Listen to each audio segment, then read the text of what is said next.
கர்த்தருக்கு ஸ்தோத்திரம், தேவனுக்கு மகிமை உண்டாவதாக.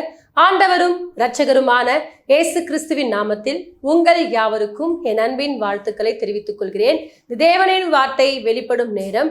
தேவ செய்தியின் தலைப்பு இயேசு நம்மோடு இருக்கிறார். என் அன்பு சகோதரனே சகோதரியே, என்னால கூட பாருங்க, அநேக நேரங்கள்ல நாம தேவன் நம்மோடு கூட இல்லையோ என்று சொல்லி அநேக நேரங்கள் நமக்குள்ளாக ஒரு சில சந்தேகங்கள் ஏற்பட்டு கொண்டிருக்கு. நான் நிறைய நேரம் ஜெபிக்கிறேங்க, ரொம்ப நேரம் என்ன பண்றேன், வேதத்தை வாசிக்கிறேன், தேவனுக்கு பிரியமான காரியங்களை செய்கிறேன். ஆனால் இயேசு என் கூட இருக்கிறாரா இல்லையா, என் ஜெபத்துக்கு பதில் வரமாட்டேங்குதுன்னு சொல்லிட்டு அநேக நேரங்களில் நீங்கள் சோர்ந்து போன நிலைமையில காணப்படுறீங்கல்ல. உங்களை பார்த்தா கர்த்தர் சொல்றாரு, உங்களோடு கூட கர்த்தர் இருக்கிறார். ஹல்லேலூயா. பாருங்க, வேதாகமத்தில் அநேகரோடு கூட இருந்ததுனால அவருடைய வாழ்க்கையில கர்த்தர் அற்புதங்களை செய்தது போல இன்றைக்கும் இந்த தேவன் நம்மோடு கூட இருக்கிறார். ஹல்லேலூயா. ஆகவேதான் மத்தேயுவின் புஸ்தகம் 28ஆம் அதிகாரம் 20ஆம் வசனத்தை நான் வாசிக்கும் பொழுது, நான் உங்களுடனே உங்களுக்கு கட்டளையிடவை யாவையும் அவர்கள் கை கொள்ளும்படி அவர்களுக்கு உபதேசம் பண்ணுங்கள். இதோ உலகத்தின் முடிவு பரியந்தமும் சகல நாட்களிலும் நான் உங்களுடனே கூட இருக்கிறேன் என்றார். ஹல்லேலூயா. இங்க பாருங்க, ஆண்டவர் ரொம்ப அழகா தெளிவா சொல்றாரு, உலகத்தின் முடிவு பரியந்தமும் சகல நாட்களிலும் நான் உங்களோட கூட இருப்பேன். ஹல்லேலூயா. அன்பு தேவ பிள்ளைகளே, ஆண்டவர் ஒரு வார்த்தை சொன்னார் என்று சொன்னால் அந்த வார்த்தை சத்தியம் உள்ளது, அந்த வார்த்தை ஜீவன் உள்ளது, அந்த வார்த்தை அப்படியே பலிக்கக்கூடியது. அவர் பாருங்க, பூமியிலிருந்து என்ன பண்ணார், பரலோகத்துக்கு எடுத்துக்கொள்ளப்படும் பொழுது ஒரு காரியத்தை சொல்றார், உலகத்தின் முடிவு பரியந்தம் சகல நாட்களிலும் நான் உங்களுடனே கூட இருக்கிறேன். ஹல்லேலூயா. ஆகவே தேவ பிள்ளைகளே, அவர் சொன்னார்னா அவர் கட்டாயம் நம்மளோடு கூட இருப்பார். ஆகவே தான் தாவீது ரொம்ப அழகா சொல்றாரு, இந்த தேவன் என்றென்றைக்கும் உள்ள சதா காலங்கள் நம்முடைய தேவன், மரண பரியந்தமும் நம்மை நடத்துவார். ஹல்லேலூயா. இப்ப பாருங்க, தேவன் சொல்றாரு, மரண பரியந்தம் நான் கூட இருப்பேன், வானமும் பூமியும் ஒழிந்து போனாலும் என் வார்த்தைகள் என்ன பண்ணது, ஒழியாது என்று சொல்லியிருக்கார். ஆகவே கர்த்தர் நமக்கு கொடுத்த வார்த்தைகள் ஒன்று கூட மாறவே மாறாது. இயேசு கிறிஸ்து நேற்றும் இன்றும் என்றும் எப்படி இருக்காராம், மாறாதவரா இருக்கிறார். அவர் சொன்னார்னா அது அப்படியே நடக்கும். தேவ பிள்ளைகளே, அநேக நேரங்கள்ல நீங்களே உங்களை என்ன பண்றீங்க, கேள்வி கேட்டு கொண்டிருக்கிறீங்க, ஏசப்பா என் கூட இல்ல, அவர் என்னை மறந்துட்டாரு. ஆகவேதான் இஸ்ரவேல் புத்திரர் சொல்றாங்க, சியோனோ கர்த்தர் என்னை கைவிட்டார், ஆண்டவர் என்னை மறந்தார் என்று சொல்லுகிறார். பாருங்க, அநேக நேரங்களில் கர்த்தர் என்னை கைவிட்டார், ஆண்டவர் கூட தான் இருக்கிறாரு. இஸ்ரவேல் புத்திரரோட என்ன பண்றாரு, அவங்க எங்க போனாலும் என்ன பண்றாரு, ஆண்டவர் கூடவே போறாரு. பகலிலே மேக ஸ்தம்பத்தினாலும் இரவிலே அக்னி ஸ்தம்பத்தினாலும் அவர்கள் என்ன பண்றாரு, நடத்தி கொண்டு போறாரு. அவர்கள் நடந்து போறாங்க, கால் வீங்கவே இல்லை, அவருடைய வஸ்திரங்கள் பழமையாய் போகவே இல்லை. அதெல்லாம் பார்த்து கூட என்ன பண்ணல, அவங்க உணராம சொல்றாங்க, கர்த்தர் என்னை கைவிட்டாரு, ஆண்டவர் என்னை மறந்தார் என்று சொல்லுகிறார். ஆகவேதான் சொல்றாரு, ஸ்திரீயானவள் தன் கர்ப்பத்தின் பிள்ளைக்கு இறங்காமல் தன் பாலகனை மறப்பாலோ, அவள் மறந்தாலும் நான் உன்னை மறப்பதில்லை. தேவ பிள்ளைகளே, எல்லாரும் உங்களை மறந்துடலாம், உங்க தாய் மறந்துடலாம், தகப்பன் மறந்துடலாம், உங்களுடைய பிள்ளைகள் உங்களை மறந்துடலாம், சொந்த பந்தங்கள் மறந்துடலாம், ஆனால் இயேசு ஒருபோதும் உங்களை மறக்க மாட்டார். ஹல்லேலூயா. ஆகவேதான் சொல்ற, உலகத்தின் முடிவு பரியந்தமோ நான் உங்க கூடவே இருக்கிறேன். ஹல்லேலூயா. இயேசு சொல்ற, நான் உன் கூட இருக்கிறேன், நீ ஏன் பயப்படுற? ஆகவேதான் ஏசாயாவின் புஸ்தகம் 41ஆம் அதிகாரம் 10ஆம் வசனத்தை நீங்கள் வாசிக்கும் பொழுது அதுல ரொம்ப தெளிவா சொல்றாரு, நீ பயப்படாதே, நான் உடனே இருக்கிறேன், திகையாதே, நானும் தேவன், நான் உன்னை பலப்படுத்தி உனக்கு சகாயம் பண்ணுவேன், என் நீதியின் வலதுகரத்தினால் உன்னை தாங்குவேன் என்று சொல்ற. தேவ பிள்ளைகளே, ஆண்டவர் சொல்ற, நீ பயப்படாதம்மா, பயப்படாத மகனே, நான் உன் கூட இருப்பேன். அநேக நேரங்கள்ல இயேசு நம்மோடு கூட இல்லாதது போல் தான் நமக்கு சூழ்நிலைகள் காணப்படும். ஆனாலும் நீங்கள் சொன்ன விசுவாசமா சொல்லணும், இயேசு என் கூட தான் இருக்கிறாரு. அவர் சொல்லியிருக்கிறாரு, சகல நாட்களிலும் நான் உன் கூட இருப்பேன்னு சொல்லியிருக்கிறார். ஹல்லேலூயா. உன் வழிகள் எல்லாம் உன்னை காக்கும்படிக்கு உனக்காக தம் தூதர்களுக்கு கட்டளையிடுவேன் என்று சொல்லியிருக்கிறார். ஆகவே தேவ பிள்ளைகளே, நம்முடைய வழிகள் எல்லாவற்றிலும் நம்மை காக்கும்படிக்கு தேவனோட தூதர்களுக்கு கட்டளையிட்டு வைத்திருக்கிறார். நம்மளை ஒவ்வொரு நேரமும் என்ன பண்றாரு, ஆண்டவர் பார்த்து கொண்டே இருக்கிறார். அவர் நிமிஷந்தோறும் நம்மை விசாரிக்கிறவரா இருக்கிறார். ஆகவே அநேக நேரங்கள்ல நீங்கள் கேள்வி கேட்பதை விட்டு இயேசு ஏன் கூட தான் இருக்கிறாருன்னு சொல்லிட்டு அந்த நம்பிக்கை விசுவாசத்தோடு கூட இந்த உலகத்துல என்ன பண்ணுமா, நீங்க ஜீவிக்கக்கூடியவர்களா இருக்க வேண்டும். ஆகவே தான் ஒவ்வொரு நாளும் தேவன் சொன்ன வார்த்தைகளை நாம் என்ன பண்ணோம், ஒவ்வொரு நாளும் படித்து அந்த வார்த்தைகளை உங்களுக்குள்ளாக வைத்துக்கொண்டு அந்த வார்த்தைகளின் பிரகாரமாய் நீங்கள் நடக்கும் பொழுது உங்களுக்குள்ளாக ஒரு பெரிய விசுவாசத்தையும் ஒரு நம்பிக்கையும் தேவன் கொடுக்க வல்லவராக இருக்கிறார். ஆகவே தேவ பிள்ளைகளே, இந்த நாள்ல கூட பாருங்க, ஆண்டவர் சொல்றார், நான் உன் கூட இருப்பேன். ஹல்லேலூயா. ஆகவேதான் பயப்படக்கூடாது. வேதத்துல பாருங்க, 365 இடங்கள்ல பயப்படாதே பயப்படாதே என்று எழுதி வைத்திருக்கிறார். ஏனென்று சொன்னால் நம்ம அநேக நேரங்களில் கர்த்தர் என்னதான் நல்வார்த்தைகளை கொடுத்தாலும், என்னதான் வாக்குத்தத்தமான வார்த்தைகள் கொடுத்தாலும், நான் கூட இருப்பேன்னு சொல்லிட்டு எவ்வளோ தைரியப்படுத்தினாலும் அநேக நேரங்கள் என்ன பண்ணுறோம், பயந்து கொண்டே இருக்கிறோம். ஆகவே தான் கர்த்தர் சொல்றார், நீ பயப்படாதே, ஹல்லேலூயா, நான் கூட இருக்கிறேன். அதாவது ஸ்திரீயானவர் கூட என்ன பண்ணுவாங்க, பிள்ளையை மறந்துடுவாங்க. ஆனால் தேவன் மறக்க மாட்டார். ஹல்லேலூயா. தேவன் எப்பொழுதும் நம்மை உள்ளங்கையில் வரைந்து பார்த்து கொள்ளக்கூடியவராக இருக்கிறார். ஆகவே தேவ பிள்ளைகளை சோர்ந்து போகாதீங்க.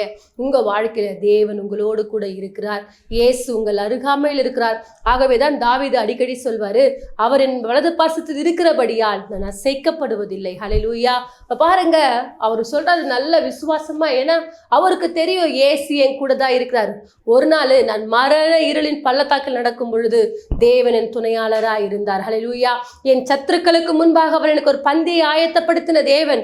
நான் கூப்பிடும் பொழுதெல்லாம் என் கூட இருந்த தேவன் இப்பொழுது கூட என் கூட இருப்பார் என்று சொல்லி அவர் எப்பொழுதும் தனக்குள்ளாக தேவனை வைத்துக் கொண்டவராய், அவர் எப்பொழுதும் நம்பிக்கை விசுவாசம் உள்ளவராய் காணப்பட்டார். நீங்கள் கூட என்ன பண்ணணும்னா, தேவன் மேல அளவு கடந்த விசுவாசம் இருக்கணும். முடிவு பரியந்தமோ இயேசு என் கூட இருக்கிறார் என்ற அந்த நம்பிக்கை விசுவாசம் உங்களுக்குள்ளாக வர வேண்டும். ஹல்லேலூயா.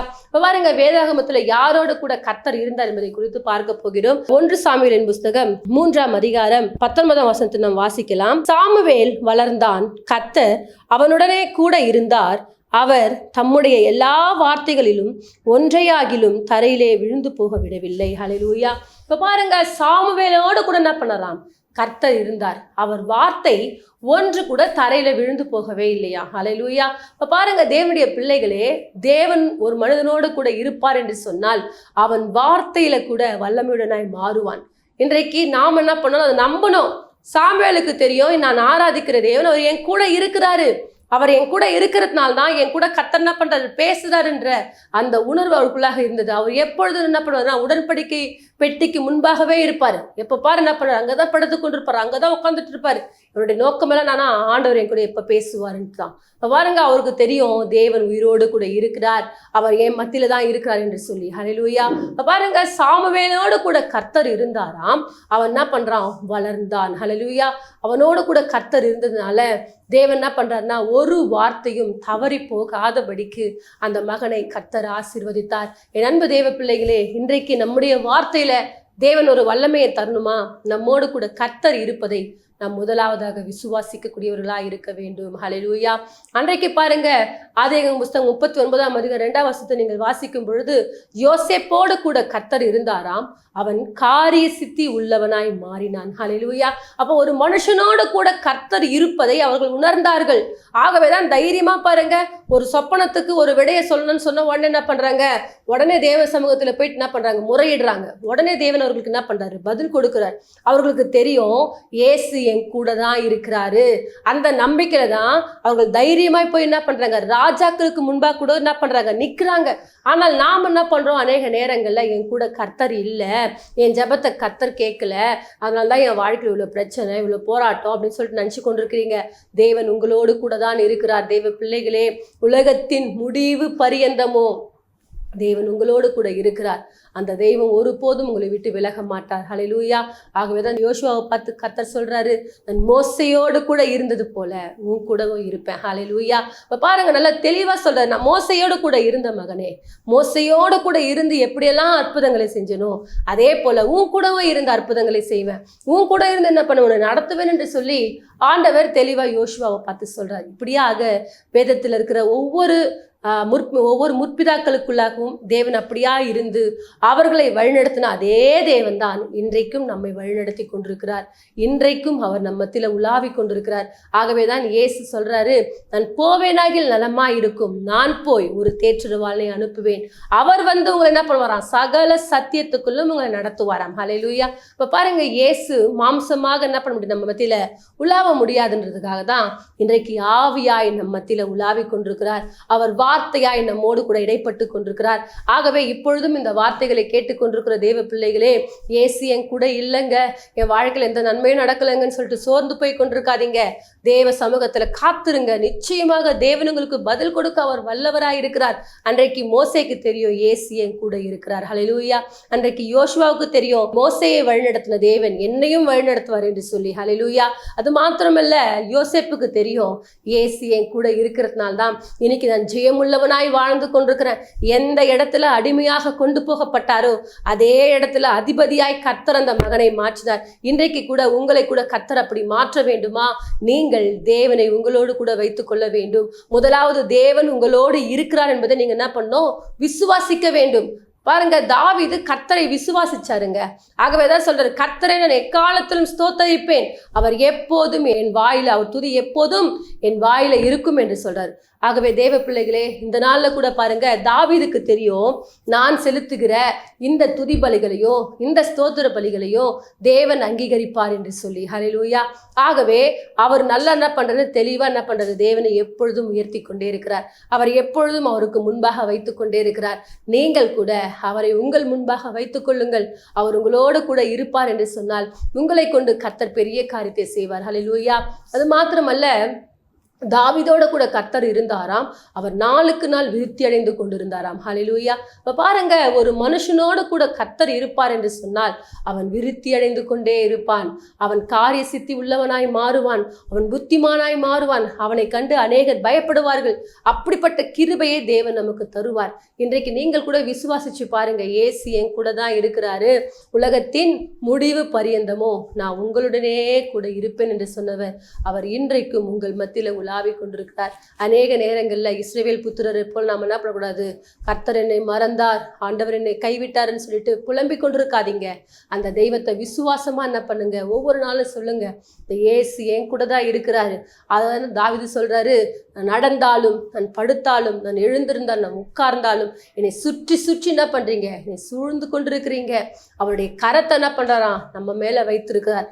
தேவ பிள்ளைகளே, ஆண்டவர் உங்களை சுற்றி சூழ்ந்திருக்கிறார். அவருடைய கரத்தை உங்க மேல வைத்திருக்கிறார். ஆகவே நீங்க கவலைப்படாதீங்க. உங்கள் வியாதி நேரத்துல இயேசு உங்க கூட இருக்கிறார். பாருங்க, வியாதி நேரத்துல எல்லாரும் நம்மளை கைவிட்டு போயிடுவாங்க, ஆனால் இயேசு மாத்திரம் உங்க கூடவே இருப்பார். ஹல்லேலூயா.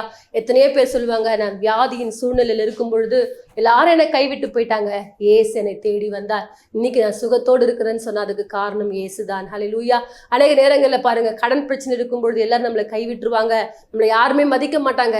ஆனால் இயேசு மாத்திரம் அந்த கடன் பிரச்சனையிலிருந்து நம்ம நீக்கி விடுதலையாக்கி நம்மை சாட்சியாய் வாழ வைத்திருப்பார். ஹல்லேலூயா. அது மாத்திரமல்ல, எத்தனையோ பிரச்சனைகள், போராட்டங்கள், எத்தனை நேரங்கள்ல சோர்ந்து போன நிலைமைகள் வரும்பொழுது, நமக்கு உதவியற்ற ஒரு காரியங்கள் வரும்பொழுது இயேசு மாத்திரம் நம்மள பக்கத்துல இருந்து நம்மை தேற்றக்கூடிய ஒரு தேவனாய் இருந்தார். ஹல்லேலூயா. ஆகவே சொல்றாரு, இமைப்பொழுது உன்னை கைவிட்டேன், உருக்கமான இரக்கங்கள் நான் சேர்த்துக் கொள்வேன் என்று சொல்றார். ஹல்லேலூயா. தேவன் எமைப்பொழுது நம்மை கைவிட்டாலும் உருக்கமான இரக்கத்தினால் நம்மை சேர்த்துக்கொள்ளக்கூடிய நல்ல தகப்பன். ஆகவே தேவ பிள்ளைகளே, இயேசு எப்பொழுதும் நம்மோடு கூட தான் இருக்கிறார்.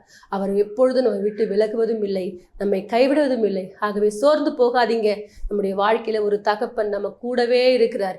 ஆகவே தான் சொல்றாரு, நான் உன் கூட இருப்பேன், உன் கூட இருப்பேன். அநேக இடங்களை சொல்லுவார், உன் கூட இருந்து நான் உன்னை நடத்துவேன் என்று சொல்லி. ஹல்லேலூயா. ஆகவே தேவ பிள்ளைகளே, நம்முடைய வாழ்க்கையில பாருங்க, வலதுபுறமும் இடதுபுறமும் நம்ம சாயும் பொழுது வழி இதுவே என்று சொல்லி அந்த நல்ல வழியில நடத்துகிற ஒரு தேவன். ஹல்லேலூயா. ஆகவே அந்த வழிகளை முதலாவது நீங்கள் புரிந்து கொள்ளுங்கள். ஒருவேளை தேவன் உங்க கூட இல்லாதது போல தெரியுதா, நீங்க முழங்கால் படிட்டு ஜெபம் பண்ணி நீங்க வேதாகமத்தை எடுத்து வாசித்து பாருங்க, தேவன் உங்களோடு கூட பேசுவார். இன்றைக்கு கூட யாரெல்லாம் இந்த நிகழ்ச்சியை பார்த்து கொண்டிருக்கிற பிள்ளைகளே, உங்களுடைய வாழ்க்கையில ஒருவேளை சோர்ந்து போன நிலைமையில காணப்படுறீங்களா, தேவன் என் கூட இல்லையோ என்று யோசித்து கொண்டிருக்கிறீங்களா, இன்றைக்கு யோசித்து பாருங்க. தேவனுடைய சமூகத்துல போய் முழங்கால் படிட்டு ஜெபம் பண்ணுங்க, தேவனுடைய வார்த்தைகளை எடுத்து வாசிங்க. அவர் கட்டாயம் உங்களோடு கூட பேசுவார், அந்த வார்த்தைகளை உணர்த்துவார். நீங்கள் இன்னும் தேவனுக்குள்ளாக வேர்கொண்டு வளர முடியும். ஆகவே இருக்கிற நேரங்கள்ல நம் தேவ சமூகத்தில் எப்பொழுதும் காத்திருக்கக்கூடியவர்களா இருக்க வேண்டும். அன்றைக்கு எப்படி மோசையோடு கூட இருந்தாரோ, யோசுவாவோடு கூட இருந்தாரோ, யோசேப்போடு கூட இருந்தாரோ, தாவீதோடு கூட இருந்தாரோ, சாமுவேலோடு கூட இருந்தாரோ, அதே தேவன் நம்மோடு கூட இருக்கிறார். ஆகவே இந்த இயேசுவை விசுவாசியுங்கள், அவர் நிச்சயமாக நம்மை வழிநடத்துவார். நம் யாவரும் இணைந்து ஒரு சிறிய ஜெபத்தை எடுப்போம். மகா இரக்கமும் கிருபை நிறைந்த எங்கள் அன்பின் தகப்பனே, இந்த ஆசீர்வதிக்கப்பட்ட நாளுக்காய் ஸ்தோத்திரம். இந்த நிகழ்ச்சியை யாரெல்லாம் பார்த்து கொண்டிருக்கிறாங்களோப்பா, இந்த பிள்ளைகளுடைய வாழ்க்கையில இயேசு என்னை மறந்துட்டாரு, இயேசு என்னை கைவிட்டாருன்னு சொல்லிட்டு சோர்ந்து போன நிலைமைகள் இருப்பார்கள் என்று சொன்னால் அந்த பிள்ளைகளுக்கு உணர்த்துங்க ஆண்டவரே. அன்றைக்கு எங்கள் முற்பிதாக்களோடு இருந்த தேவன் இன்றைக்கும் என்னுடனே கூட இருக்கிறார் என்பதை உணர்ந்து கொண்டு வாழ்க்கையில இன்னும் ஆண்டவரே ஜெயமுள்ள ஒரு வாழ்க்கை வாழ கிருபை தருவீராக. தேவனுடைய வெளியேற பெற்ற கரம் உடைய பிள்ளைகளோடு கூட இருக்கட்டும். ஆவியானவரே, நீர் வழிநடத்தும், பெரிய காரியங்களை செய்யும். இயேசுவின் மூலமாய் ஜெபிக்கிறோம் எங்கள் ஜீவன நல்ல பிதாவே. ஆமென். கர்த்தர் தாமே உங்களை ஆசீர்வதிப்பாராக. God bless you.